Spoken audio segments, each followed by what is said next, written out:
Площадка существует 2,5 года. За это время у нас было проведено, успешно завершилось 106 проектов. Что значит успешно? Это значит, проекты собрали 100 и больше процентов финансирования. Общая сумма сборов составляет $304 тысячи, и средний чек сейчас составляет $22. По поводу краудфандинга для медиа. Я так очень быстро сразу перескочу, потому что, в принципе, понимаю, что такое краудфандинг уже все представляют. Я думала о том, как могут медиа использовать краудфандинг. В принципе, понимаю, что где-то это, наверное, 3 таких области. Да? Это donation button, это платные подписки, и это проекты, либо спецпроекты.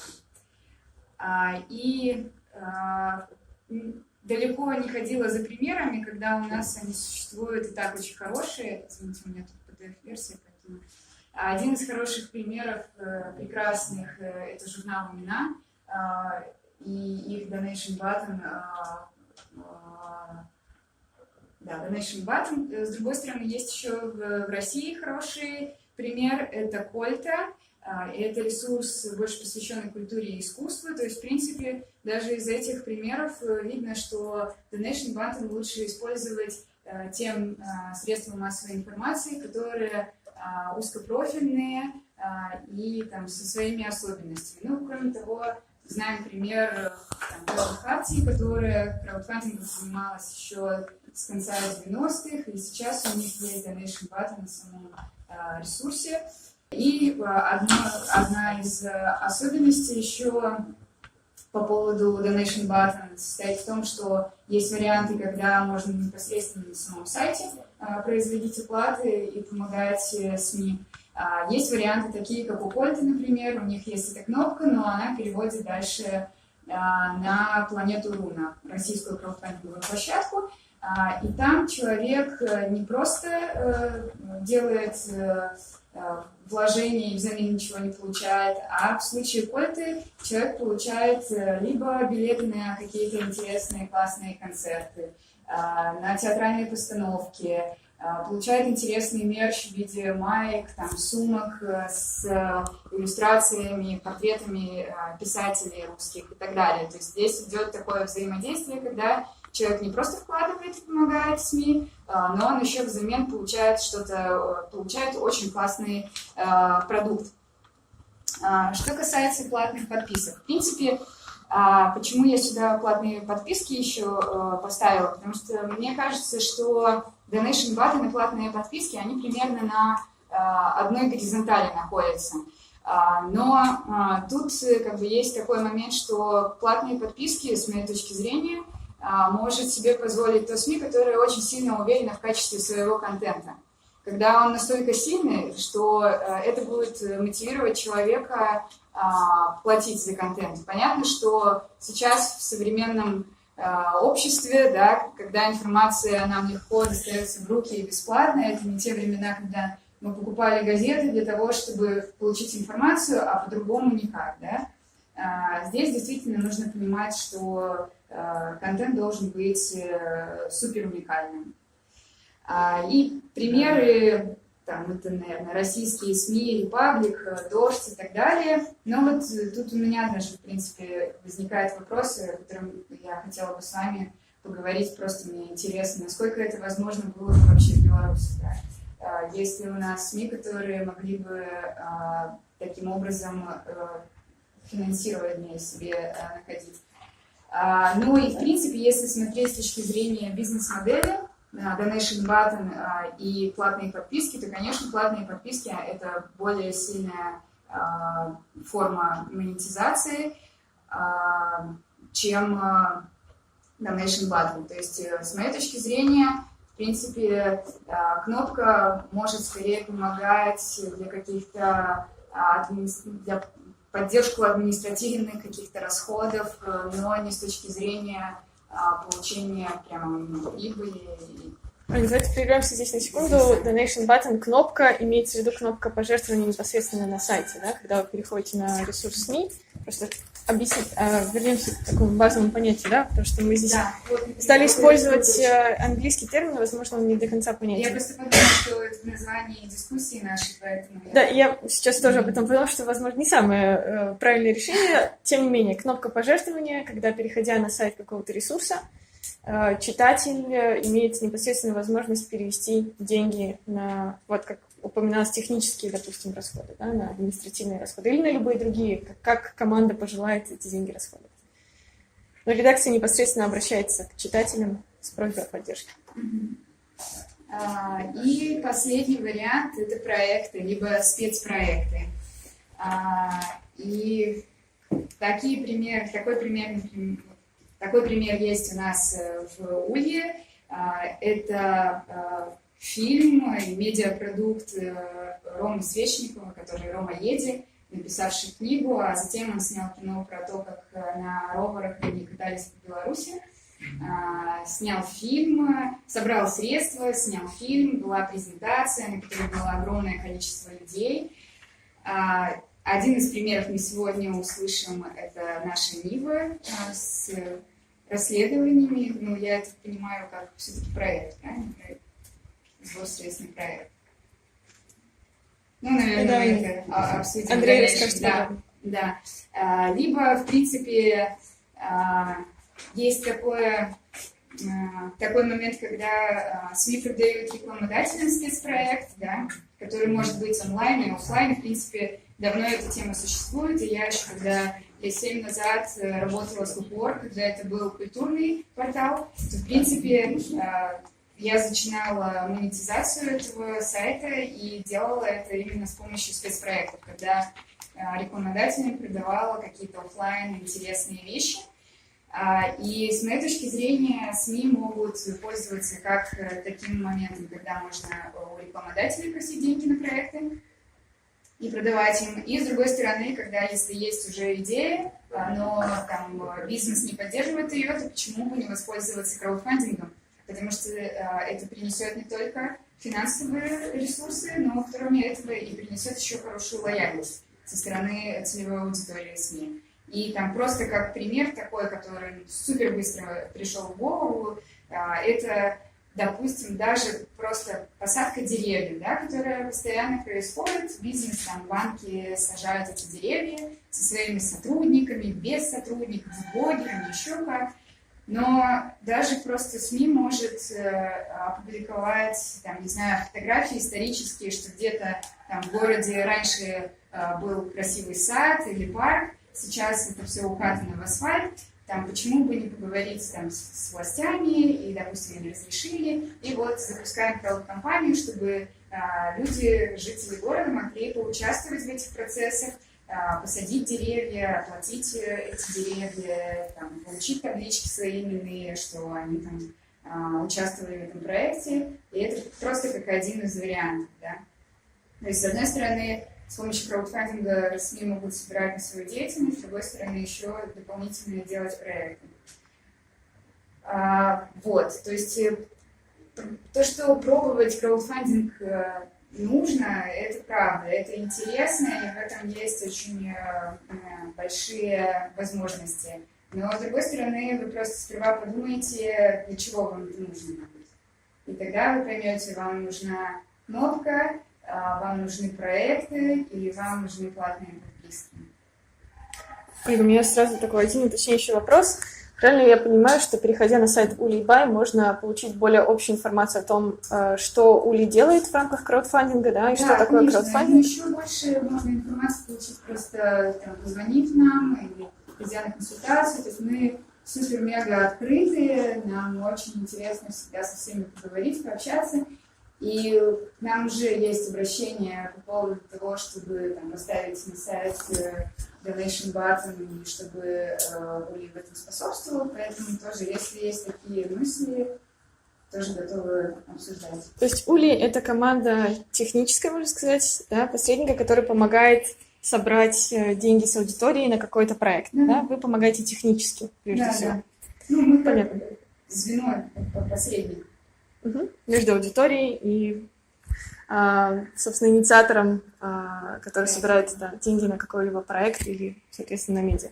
Спасибо. Мы еще какие-то более конкретные вопросы, возможно, в будущем услышим.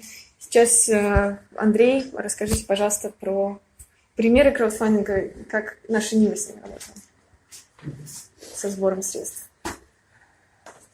Значит, по нашей Ниве, видите, я вот поглядел, кто просто тут сидит в аудитории. Сидит сидит-дог, и у вас и так все удобно, да? Вы можете не слухать, это вам не треба. Нет, делаю все добро, можно лучше. И сидят регионалы. И я вам отразу скажу, что это не ваше. Вы краудфандингом не уратуетесь, не сможете. Поэтому так самое лучше рассказывать не можете. Потому что вы будете регионалы, вы все равно будете далее існувати за кошт продажу реклами. Тільки раніше ви продавали рекламу там в паперовую версию переважно, а зараз вы будете все больше там освоивать это интернет-форматы и продавать ту самую рекламу тем самым рекламодавцам или на сайте. Андрей, вы пробуете системную помощь, потому что нас можно разглядать по сутки, можно разглядать разные Ось. І якби ті з вас, от, хто справді думають, розлічують, робити які особливі проєкти, специфічні проєкти, да, тоді от якби вам тут краудфандинг це ваше, і вам тут варто думати, і записуватися, і брати контакти. Тому що ви бачите, які проєкти вам давали приклади, там, що от, якби, поспіхове по краудфандингу. Так? Ну, самый великий поспех по краудфандингу в Беларуси – это именно МАГ. Это доброчинность. Только что доброчинность уже в новом формате, когда есть интернет, празьяки людей мобилизуют на доброчинный проект. А это доброчинность, это не бизнес. А вы все – это бизнес. И мобилизовать народ, как он финансовал ваш бизнес, ну, это складно. И на Заходе это складно, да? Другий поспех вам давали, это Рома Свешников, Рома Еди. Да? Это просто мастатский проект. Разовый, яркий мастатский проект. Классный пацан, едет там, да, вот я нам говорю, да, ну давайте поможем пацану проект. Третий был приклад поспеховый. Мы, напевно, на другом месте после Іванбай по колькости собранных грошей были, ранее не знаю, сегодня там. Ну, напевно, это наша Нива. И вот тут питание, да, вы задали, это проект будет, это... И вот для меня питание, да? Але я впевнений, що тут люди відкривали просто на нашу Ніву, як на нашу Ніву. Да? Що це є білоруськомовний портал, білоруськомовна газета, яка існує, яку треба підтримати. Всі розуміють, наскільки тяжко білоруськомовним, наскільки тяжко незалежним СМІ. Да, давайте ми поможемо. Ну і це, да, вот, допустим, регіональна газета. Ви так само, да, вас цінять, вас люблять. Розумний ваш читач, він розуміє, це унікальна річ, регіональна газета. Это просто историчная з'ява, да, что есть белорусскомовное, полновартое, послідовне, вельми якісне видання. Але регіональний гэты читач, ці він готовий ще, окремя того, ну я і так купляю, так, я підписуюся, ну чому я повинен ще от просто так давати на регіональну газету гроші? Нелогично трохи, так? Но вот те люди, которые... Ключочек такой закрутить, Ті люди, навіть, які, скажімо, вот, і близькі, і дорогі наші Ніви, вони так само зараз, скажімо, да, чому ви повинні робити їх виробнення, коли їх вже реклама продається? Ну, хай продають більше, ну що вот там, вот, все більше, люди цинічно починають мислити. Ну, якби, це неизбежно. Это я сказав про те, що кому і як. Далі. Там приводилися приклади Дождя, Репаблік. Третій приклад – це Гардія. Великое заходнее видание, якое зробило ставку на краудфандинг, ну и на донейшн, скажем так. Я, конечно, не знаю, тут может быть вот кто-то из людей, кто за межой бывает часто, бывает частей за меня, могут рассказать, но насколько поспеховы Гардия. Удалось им добиться некого поспеху у краудфандингу? Насколько я вот ранее ведал, то не. Ну, якби гэта ёсць, так, вот якби там пасля кожнага артыкула вылазіць кнопка, вот як у нашай Нівы, да, дапамагайце, таму што гэта інфармацыя. Я ведаю, што тыя, хто зрабіў стаўку, але тое, што вы паказвалі па Даждю і па Репаблік, гэта не ёсць краудфандинг, это подписка. Да, я и говорила, что это просто как вариант. Я называю гэта paywall. Да, я это очень долго думала, добавлять это или нет, и в слайде все время вот, на мою думку, paywall – это галоўнае выйсце для нормальных классичных СМИ с классичными моделями. СМИ, как пресская газета, региональная газета, наша Нива, вот, большасць тых, што тут сядзіць. CT-Doc, ні, у вас це нове СМІ, нового апарату, тут інша трошки речі. От акурат такі гэты пейволы, платныя падпіскі вельмі паспяховыя ў самых розных асяроддзях. Калі браць Амерыку, Брытанію, то Times, New York Times, Wall Street Journal, Economist, все досягнули поспеху, продаючи платный доступ до своих сайтов. Польша, больше рынок, то же самое, газета Выборча, это подписка платная. Дания, Словакчина, малые рынки, вельмі супоставленные с нами, там это отбылось идеально, это отбылось просто по домовленности поміж великими гульцами рынка. Великие выдания домовились, что с 1 студеня мы вводим платный доступ до сайту, для подписчиков, для большинства ресурсов. Увели и дзейнічаюць, и не маюць проблем. И больше за то, с пункту гледжання того, что для нас самое главное, это значит донесение правдивой информации, то менавіта платный доступ до сайтов идеальный у идеальной ситуации. Чему? Может быть, вам кому-то это подастся трохи парадоксальным. Як так? Мы обмежовываем доступ, и я кажу, что это идеальная распространение информации. Я тлумачу. Потому что при платном доступе до сайтов мы вертаемся до идеальной ситуации, когда наш сродок массовой информации наибольш залежит от своего читача. Не от фундатора нейкара, не от рекламодавцев. Бо мы зараз маем трудную ситуацию нават у Беларуси. Не буду говорить, называть выдания, але, например, вот сегодня были там вот вельмі поважанные представники мобильных операторов. Вы знаете, как люди клянут этих мобильных операторов, что они списывают гроши с этих пенсионеров, за ништоники, там это вот там подписки этой рассылки, где там не знаешь, что натыркать, ничего не натыркаешь, тогда и где-то списываются твои гроши. Кто это критикует? Кто дозволяє себе это критиковать? Это дозволяют себе критиковать только те, кто не мают их в якости рекламодавцев. Все, это залежность от рекламодавца. Так, она так само страшна для свободы СМИ. И у той же час, коли мы отрымливаем платную подписку, мы робимся наибольш залежными, ці в великой ступени залежными от нашего читача. И он тогда формирует то, что... Потому что он перестанет подписываться, коли наш контент перестанет отправлять его интересам. Тому вот я этого не боюсь, я этого хочу. Але питання, яким чином ми в Білорусі зможемо дойти. Ми дойдем мы до этого платного доступа, але коли этому будут сопротивляться державные сродки массовой информации, державный аппарат. Им не выгодно, как были моцные, самодостатковые сродки массовой информации, незалежные от державы. На мою думку, к этому будут противиться не напрямую, не открыто, але это будут торпедовать те, кто на сегодня де-факто коммерційные сродки массовой информации, которые де-факто монополизовали наш рынок.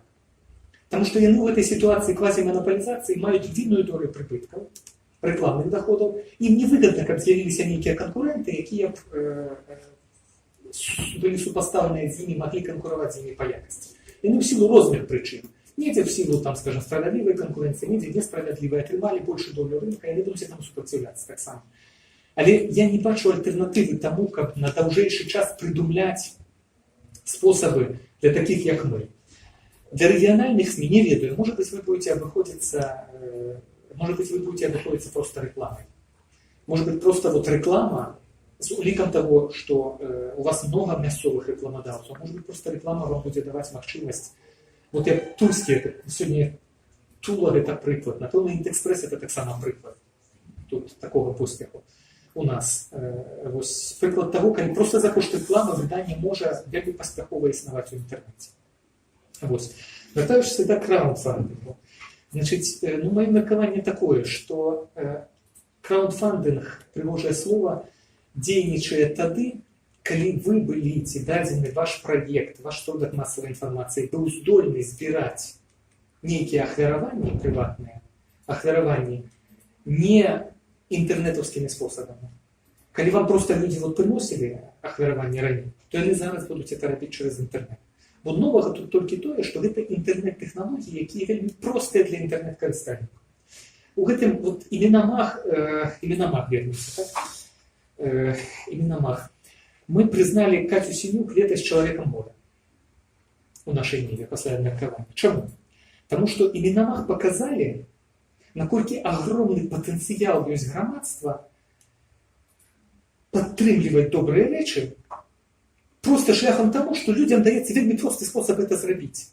Не трэба там ісці кудысьці ў банк, там шукаць недзе там пытацца, эта аператарка не знае, дзе знайсці гэты рахунак, а там это вот непонятно як пісаць, там і што. Я сяджу на камп'ютары, я ж клікнуў раз, клікнуў два, максімум 3, грошы мае пайшлі. Я адчуў асалоду ад таго, што я зрабіў добрую справу. Вось іменно маг з дапамогай людзей, якім вот трэба дзякаваць за тое, што не даюць эту магчымасць. Яны гэта паказалі. Наколькі лёгка можна даць людзям магчымасць лёгка гэта рабіць. Але трэба разумець, што вот, мусіць быць мэта для краундфандингу. Калі мы рабілі, тады прыязджалі да Талакі, гаспадара Клішевіча, мы таксама думалі, вот на што збіраць лепш. Якби з аднаго боку зразумела, што в сітуацыі такого выдання, як наша Ніва, што значыць збіраць на нейкі асобны матэрыял? Ясна, што просто это вот нейкі агульны кацёл, які мусіць быць запоўнены, бо наша Ніва у адрозненне ад імён мага, у адрозненне ад Ромы Свечнікава, які можа проста ў зімовую спячку сысці, трошки за татавы грошы пажыць, так? Мы то мусім існаваць кожны дзень, да? І вот нашы сродкі масавай інфармацыі, они не могуць спыняцца, они мусяць мець розныя крыніцы фінансавання. І моя была думка, што не трэба тут падманваць чытача, і трэба збіраць проста на выданне нашай Нівы, як такой. Была і другая думка, што трэба вот придумаць нейкі канкрэтны артыкул, там, ці канкрэтны нейкі там арт-праект, там, ці штосьці, што вот збіраць на яго.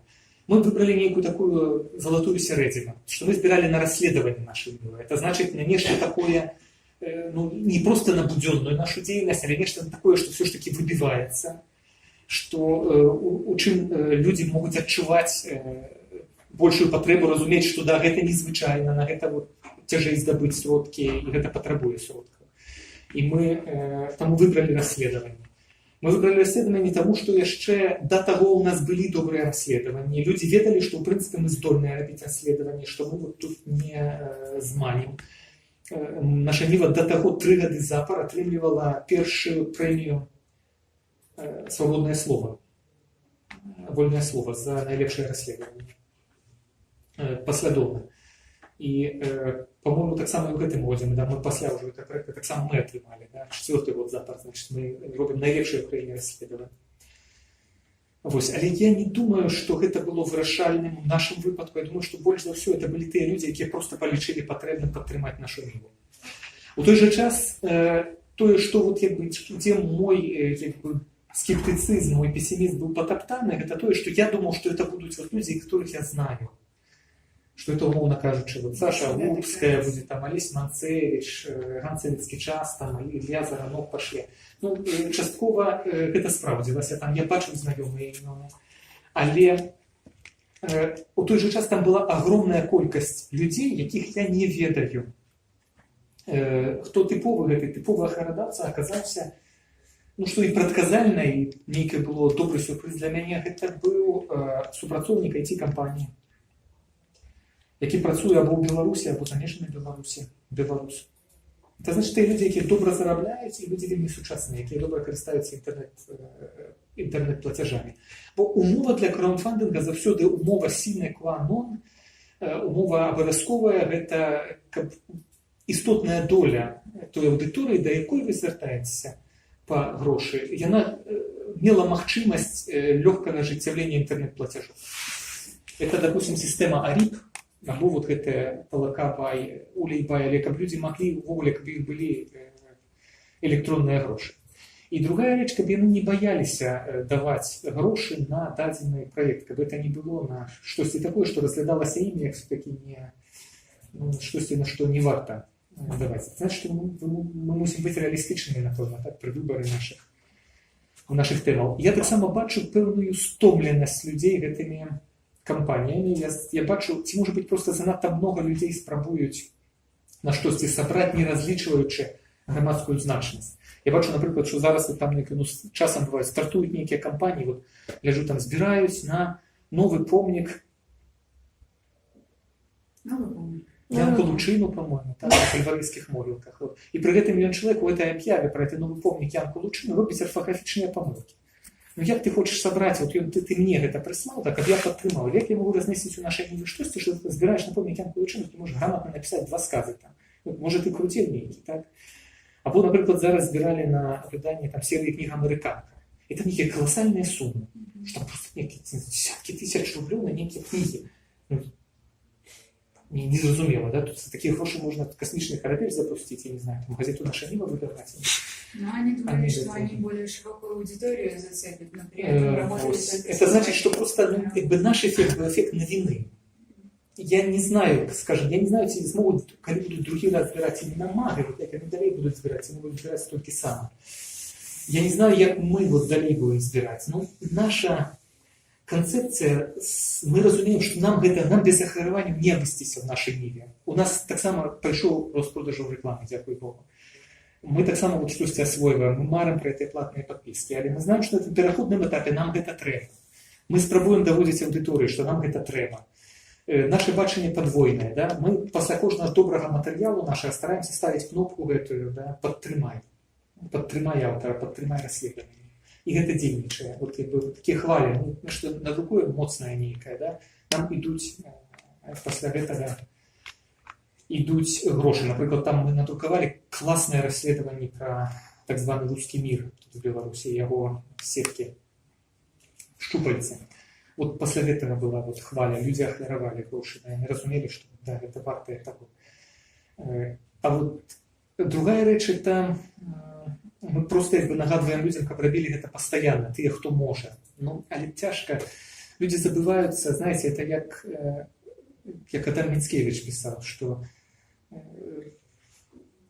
айчина, она як здоровье, что мы ее починаем ценить тогда, когда мы ее стратим. Так і наша робота. Да? Я розумію, що наша ніва, вона так само, як здоров'я, що от дайте нашій ніві зникнути, і тоді люди зрозуміють, наскільки огромне було значення для їх, да, наскільки вони мали ранжированную, классную, отфильтрованную, проверенную информацию каждый день. Але сьогодні не всі не розуміють это. І, на жаль, мой вердикт такий, що доказати большості я ніколи не змогу. Покуль гэта бесплатно, покуль я маю право, магчымасць бесплатно гэта глядзець, пераканаць чалавека, што я мушу заплаціць за тое, што я могу глядзець бесплатно, вельмі складана.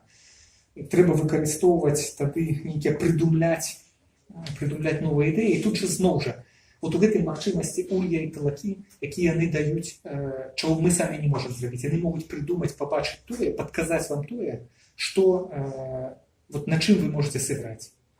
Потому что нават мы з Менску бачачы, і я маю малады калектыў, але нават мой малады калектыў часам вот не бачыць, што можа зачапіць, а яны бачаць, яны падказваюць.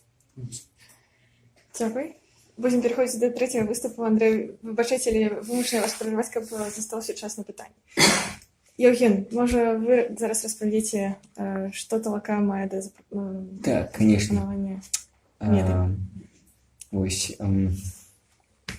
Андрей так вас, конечно, пессимизмом крыху покормил. Так, Реализмом, скорее, мне кажется. Ну, я думаю, крышка все-таки пессимизмом, чем реализмом таким. Вот. Але, якби, ну, коли так резюмовать, то основную речь, яку можна виділити з того, що каже Андрій, це те, що, ну, сапраўды, вам треба диверсифікувати ваші криниці притягнення фінансування і, ну, не треба уявляти то, що краудфандинг – це те, що берете вас від всіх проблем. Вот. Тобто, учитывая, что это один из инструментов, мы его так и подаем. Тобто, Ольга, она рассказала так принципово больше, я так постараюсь пройтись по некоторых прикладах, про які Ольга казала, криху подробязней, і в тому ліку по білоруських інших прикладах, які у нас були, і не тільки у нас. Вот. Ну і ще, коли казати там про платформу, про Талаку, как вы разумели, мы не просто краудфандинг, мы, по сутности, платформа для запуску проекту.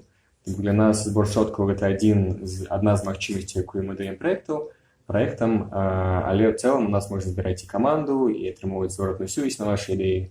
Ну, как перед тим, як запускати свій проект на збор сродків, і, наприклад, нічого не собрати, тому що це не те, що цікаво людям, ви можете почати експериментувати і отримувати зворотну сувязь від людей, наколькі це вовле цікаво. Вот. Ну і ось для натхнення є таке вимоги, що добрі артисти не копіюють, а там, видатні, великі, вони крадуть. Вот. Що це значить? Це значить, що вы не павінны не проста глядзець на прыклады, там, якія мы расказваем, мы павінны як бы так залазіць прямо вовнутрь, разбирацца ў гэтым дэталёва, каб не капировать просто знешнюю форму и там, расстроиваться того, что вы не атрымалі такого выніку, як атрымоўваць те, хто першы раз гэта рабіў. Вось. Ну і калі казаць там пра нейкія прыклады, то вось самы такой просты гэта такой праект, які мае назву «Журналістыка без пасярэднікаў». Ёсць такі карэспандэнт, ну, на военную тэматыку большасці, Аркадий Бабченко. Его принцип такой, что вот я пишу, калі вам падабаецца, вы там закидываете гроши, я працягваю. Это такое, ну, постоплата, по сутнасці. Ну, то есть donation button, да якой як бы нічога не пайволу, нічога такого складанага. Вот вы читаете великие материалы с великими фотками, ну, где бачно, что человек постарался, як бы, залез туды, куды, як бы, не кожны залезе, як бы, зрабіў тое, што не кожны зробіць, і от калі вы хочаце, каб ён працягваў рабіць, вы можете его фундаваць. Вось. Пра Кольт.ру. Кольт.ру цікава яшчэ і тым, што яна якраз такі выкарыстоўвае вот этот прынцып дыверсіфікацыі. То бок краудфандинг, то бок збор з масавай аўдыторыі, это толькі адна з крыніцаў. Яшчэ з асноўных крыніцаў іх это апекунчы савет.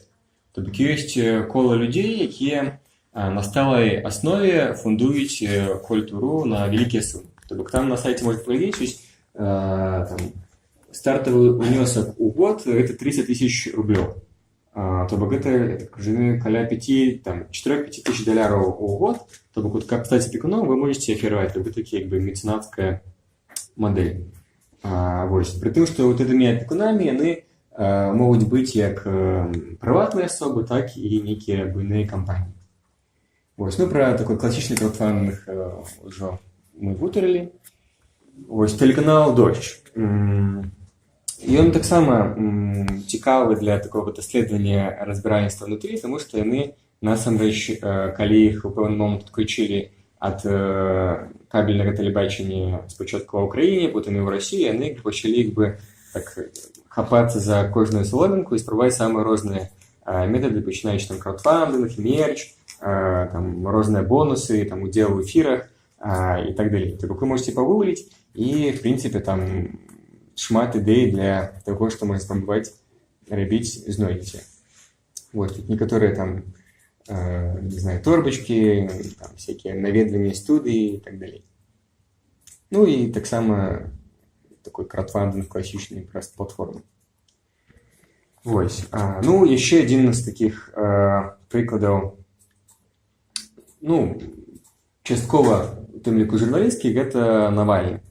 Вось, то бок ён цікавы яшчэ тым, тое, што ён планамерна гуртаваў сваю аўдыторыю тых, хто лічыць вартым тое, што ён робіць. В прынцыпе, ён пересекаецца з тым жа Аркадіем Бабченко, але сутнасць тым, што у Навальнага больш такая спецыфічная тэма. То бок гэта не проста такая журналістыка, а такая грамадска-палітычная журналістыка. То бок ён не проста расказвае, ён як бы праз сваю журналістыку, расследаванне пэўным чынам спрабуе змяняць краіну, сераду і так далей.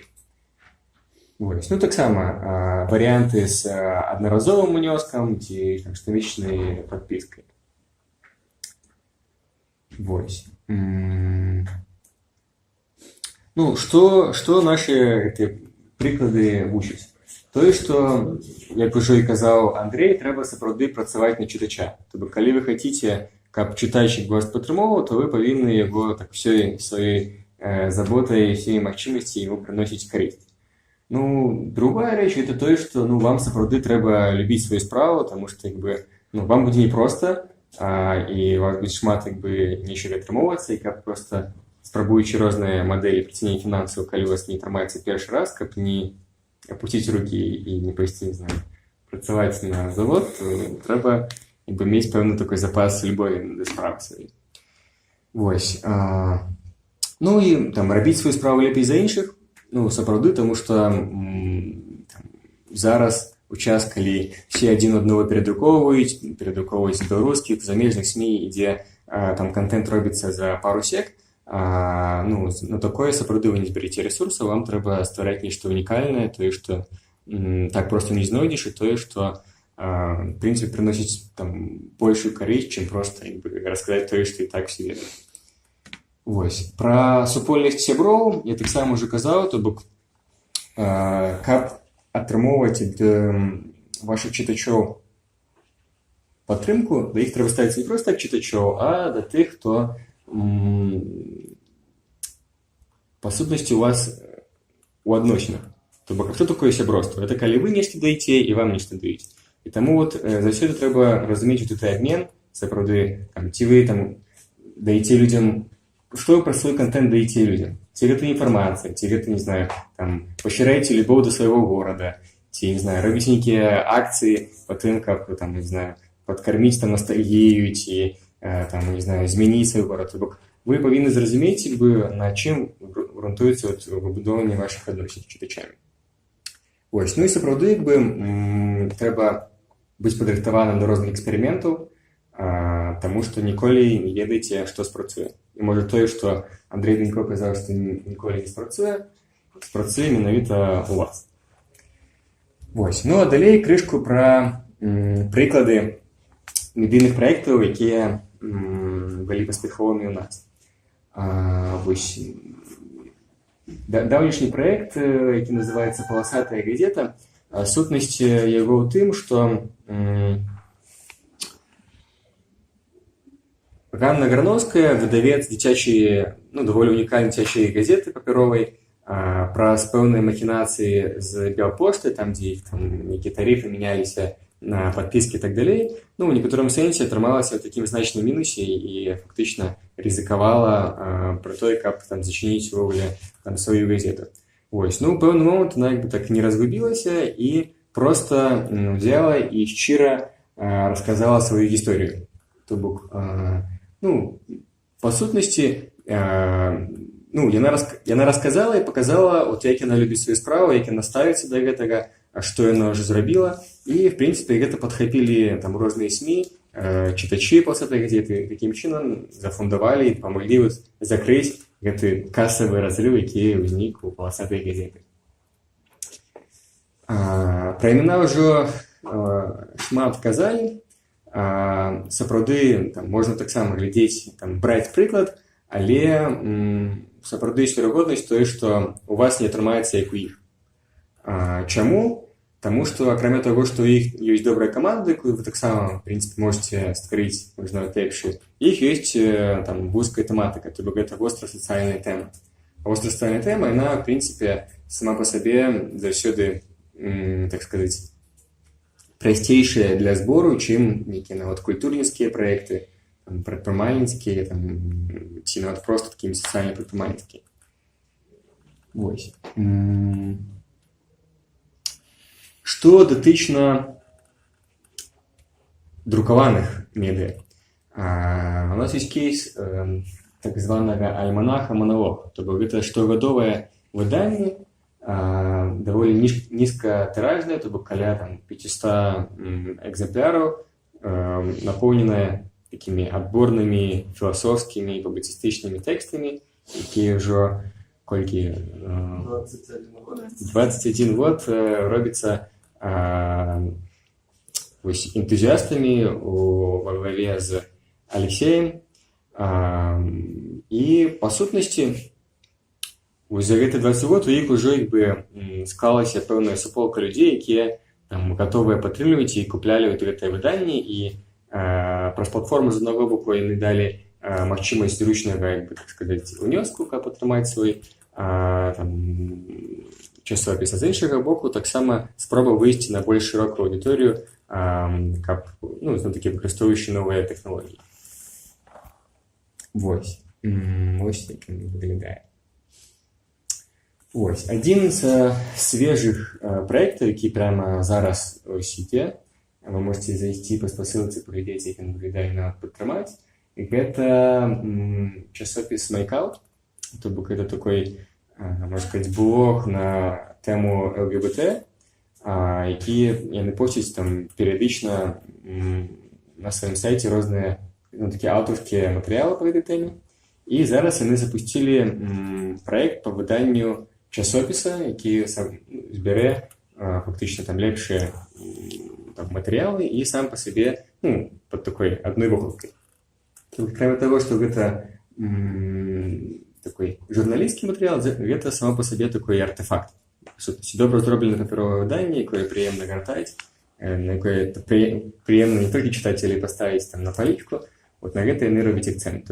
З одного боку їх ёсць як бы свой бложик, а з іншого боку это вот якраз таки такой проект, який запущены быў імі там, для развития своей деятельности. Вось. Ну і наша Ніва, про яку уже Андрей все розказав. Скажіть, з кінолської кульки отрималося гроші собрати на розслідування нашої Ніви? Там 17 тисяч нічого. 17 тисяч нічого було тут. Долярів. Але ні, рублів. Чи рублів? Рублів, да. Рублів. Але для нас, в принципе, важнейшим застається збор постоянный про сайт. У нас на сайте стоит кнопка, и она там есть тлумачение, як про РИП. Ну, давайте второе. Для нас важнейшее, чем в этот раз это збор. Сколько месяцев прикольно. Ну, это коммерческая таємниця, все-таки так нече конкретные личбы. Но они для нас больше важны. А можно вдогонку сразу я задам про этот вопрос, Андрей? Просто я, Андрей Александров, наместник директора агенции «Белопан». Я так само хотел, были идеи на конт краудфандинговых проектов, и гэтых вось Donate Button, и я пошел до своего головного бухгалтера, она сказала, что только под пистолетом будет позволять брать гэтые гроши, бо ну, невядомы гэты механізм легального атрымання грошей. Як можете розповісти гэту технологію, яким чином юридична особа може приймати на рахунок гроші від краудфандингу і гроші від кнопки Donate? Ну, тут я бы скажем, закрытого не могу, это все открыто, да, что, когда, допустим, краудфандинг талаки, то там открывается рахунок Приватбанку, рахунок нашей организации, и туда поступают гэтыя гроши. А когда это про ЗАРИП, то это поступает тоже на наш рахунок случайно. Але в якості чого? Коли ми з'являємося комерційною організацією, ми Это можемо якости дарення. Мы маем право, как коммерційная организация, мы маем право отримывать подарунки, дарення. Это называется как дарення. Мы работаем и с юридическим. Не, откладается податком, откладается. Мы платим за это податок одразу. Але домови ніякої з дарителем ви не заключаєте. Це просто приходять гроші на рахунок, як Можна подарунок і все. публічною офертою это все регулювати. І по сутності, да, это може бути проходить, ну, ми так само працюємо з фізичними, так і юридичними особами, і по сутності, ну, кожен бухгалтер розні, ну, якби всі люди такі своєособливі, якби, по сутності, кожен повинен проводити, як він це розуміє, але якби є різні варіанти. Є варіант дарення, тоді, якщо треба плачувати там податок, є варіант проводити техніки послуги. Там, не знаю, у згадуванні там ім'я там охвердаються де-нибудь там на некой сторонці. Да, это так само. Ну, вот это другие варианты, ну, это порушение, да, потому что, ну, какие послуги, когда ты просто сгадал там имя Охвердаються. Ну, вот згадывание. Ну, не, мы сплачиваем за это податок, и это так само питание, да, что ты збираєш гроші, и ты из них страчиваешь одразу великую частку. А наскільки эта частка велика? Залежить від системи податковкладання. Коли это там упрощенка, то там 5%, коли там які інші. У нас не упрощенка. Я Тут и податок на прибыток, и податок на добавленную вартость. Мы с Янушкевичем, с книжным изданием работаем по такому же принципу. У них там что-то вроде 5%. Я знаю. Просто сокращение. А у меня еще такой вопрос. Есть ли возможность у вас анализировать, из каких городов, с каких географически, да, откуда приходили пожертвования? В случае Ули и в случае Талаки. Если, допустим, собирают деньги на поддержку нашей Нивы, есть ли возможность анализировать, из каких точек географических приходили эти пожертвования? Это, в принципе, почти всегда известно, какие регионы, но все же зависит все равно от проекта. Ну, не так это просто на самом деле. В принципе, у нас мы можем довольно просто розказати, з яких країн підтримують, в принципі, з яких городов. Ну, Да. можно глядеть на основе аналитики, в принципе. Ну, и там люди, которые информацию сами Я представляют. могу рассказать, як я робив. Да? У вас я нічого не брав, не просив, але я просто що зробив. Я після этих компаній, я не знаю, тих, хто присилають про заріб, я їх в огулі не знаю. Да? Там я не бачу, немає ніякої статистики. Ну, а там що ти там видиш? Ти там видиш просто Да? Ну, я не знаю. Это. А тут я просто что зробив, я там, где люди назывались своими именами и прозвищами, я стал шукать в социальных сетках. И я просто певную фокус-группу, просто коли ти там з 300 чоловік, там 30 знайшов, то тебе вже буде там релевантність велика. Я просто пошукав всіх великих рекламодавців і частку таких рекламодавців я шукав по соціальній сітки. І я тоді бачив, да, де він працює, там, чому я побачив, що це IT-компанія, і я бачу, скажімо, там, або Мінська, НайПа, або там Швейцария, Люцерн, там, і так далі. Я из этого зробив. А я проводила свою собственную правоохранительную кампанию, выпускала книжку детскую про искусство Беларуси 20 века. И тоже поняла, почему я знала города, потому что после завершения правокампании мы получили контакты с этими людьми, и когда мы им отправляли в Google форму, как с ними связаться, как им удобнее получить книгу, то один из вопросов был город. Поэтому тоже... Есть ли еще вопросы? Нет, Да. вопрос. Скажите, пожалуйста, если с успешными проектами все понятно, да, то что, какая судьба тех проектов, которые собрали там 20%, 50% финансирования? Це добре питання. Дякую, що надали. Ось у нас відрізняє долі, де у вас такий один режим, все або нічого, тобто, де треба зібрати всю суму, коли менше, там, на 1 рубль, то все. Ну, в смысле, средства просто возвращаются обратно на карточки без взимания, да, без взимания каких-либо... Да. А там какой-то срок, да? Есть термин, там, случайно, месяц, полтора, два. А продлевать можно? Или как это? Ну, не знаю, вы продлеваете? Мы не продлеваем, это принципиальная позиция. То есть, Ну, если можно. за это время не собралось, то все. Да, тобто режим все або нічого, і він підрозуміває те, що коли за який період не собрано, то вони вертаються. Это было маршрутку перед толокой. Хорошо, А кроме гэтых, ну, ладно, типа к этому. А те люди, вот, которые жертвуют, да, например, допустим, один проект там накрылся, они захотят дальше жертвовать на другой проект, но того человека, который, ну, первый раз не получилось. Ну, Я жертвую. Все нормально. Я второй раз деньги на американку сдаю. Я тоже. Спасибо. ось, так знову таки про режим. Є режим все або нічого, а є режим все, що собрав. Тобто, який підрозуміває, що, ну, там, собрав би, там, 20%, 30-50%, ти можеш забрати гроші, але при умові, то, що ти все одно реалізуєш проєкт. Ну, коли там автор розуміє, що все одно яким чином, там, хоча б частково він тоді дофінансує, як він зробить, то є такий режим. То есть, А кроме... Вы Да. Нет, продолжайте. Ось, ну, это другие режимы. Третий режим, який у нас есть, это членская подписка. Тобто это режим, коли фактично спонсор аферує щомісяць певну суму в автоматичному режимі. Один раз він прив'язав картку, і щомісяць у бок проекту списується сума, тобто він корисний до таких процесних ініціатив, наприклад, як мова на нова, ці які там співаки і так далі. То есть люди, которые жертвы, могут быть уверены, что эти деньги не пропадут зря, скажем. Ну, да. Ну, в нашем случае это принципиальная позиция все либо ничего и не продление срока, потому что это, с нашей точки зрения, определенная безопасность человека, который вкладывает свои собственные деньги в проект. Если автор решил, что, допустим, ему там на то, чтобы провести музыкальный фестиваль, нужно $1000, он собрал $200, то вопрос, какого качества фестиваля это будет, да? То есть, возможно, он реализует его, но это будет совсем не то качество, которое он обещает.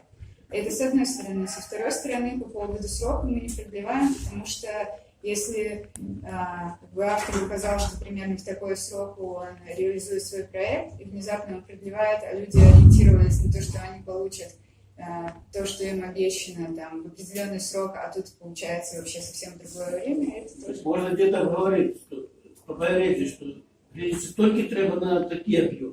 А коли не буде, то давай ми зробимо такий об'єм. Да, так Знаете, это, тоді буде... да, это правда, и так, ну, так делается. Есть крауд-компании, в которых так и говорится о том, что мы, там, минимум сумма, которая нам необходима для реализации, там, допустим, такая-то. Если мы ее соберем, то мы ориентируемся на то, чтобы собрать больше, и эти деньги пойдут там, дальше там, на съемку клипа там, или еще на что-то, ну, в зависимости от проекта. Ну, это работает, да. А між цифровые питання можна задавати? Я не знаю, За как это что вы работает. живете? Ваша компания? Улей, у нас есть комиссия вместе с банком 10%. Ясно. То есть мы заинтересованы в том, чтобы максимум проектов, которые запускаются у нас, они стали успешными, собрали 100 и больше процентов. Спасибо. Есть ли еще вопрос? А у Блаки есть комиссия? Не, у нас нема комісії, тобто вона нульовая, чим у нас есть так само перевага над коллегами. Это сложный вопрос, все зависит от проектов и... Ну да, тому у нас нема комісії. І відказуючи на питання колеги, у нас криху інша бізнес-модель, тобто ми робимо спецпроекти з компаніями, які фактично притягують нові проекти. Тобто ми допомагаємо компаніям працювати з великою кількістю проєктів. Ось. Що ви платите людям, які роблять проєкт? Який проєкт? Ну, проєкт платять Партнери платять нам в рамках спецпроекту. Ось. Да. А другая штука это то, что мы робим на основе платформы певное такое корпоративное решение для замежных клиентов. Спасибо большое. Сейчас по расписанию небольшой перерыв, поэтому я предлагаю поблагодарить Ольгу, Андрея и Евгения. И воспользоваться тем временем, которое у вас есть на следующей сессии, чтобы задать уже вопросы лично. Спасибо. Хорошего дня.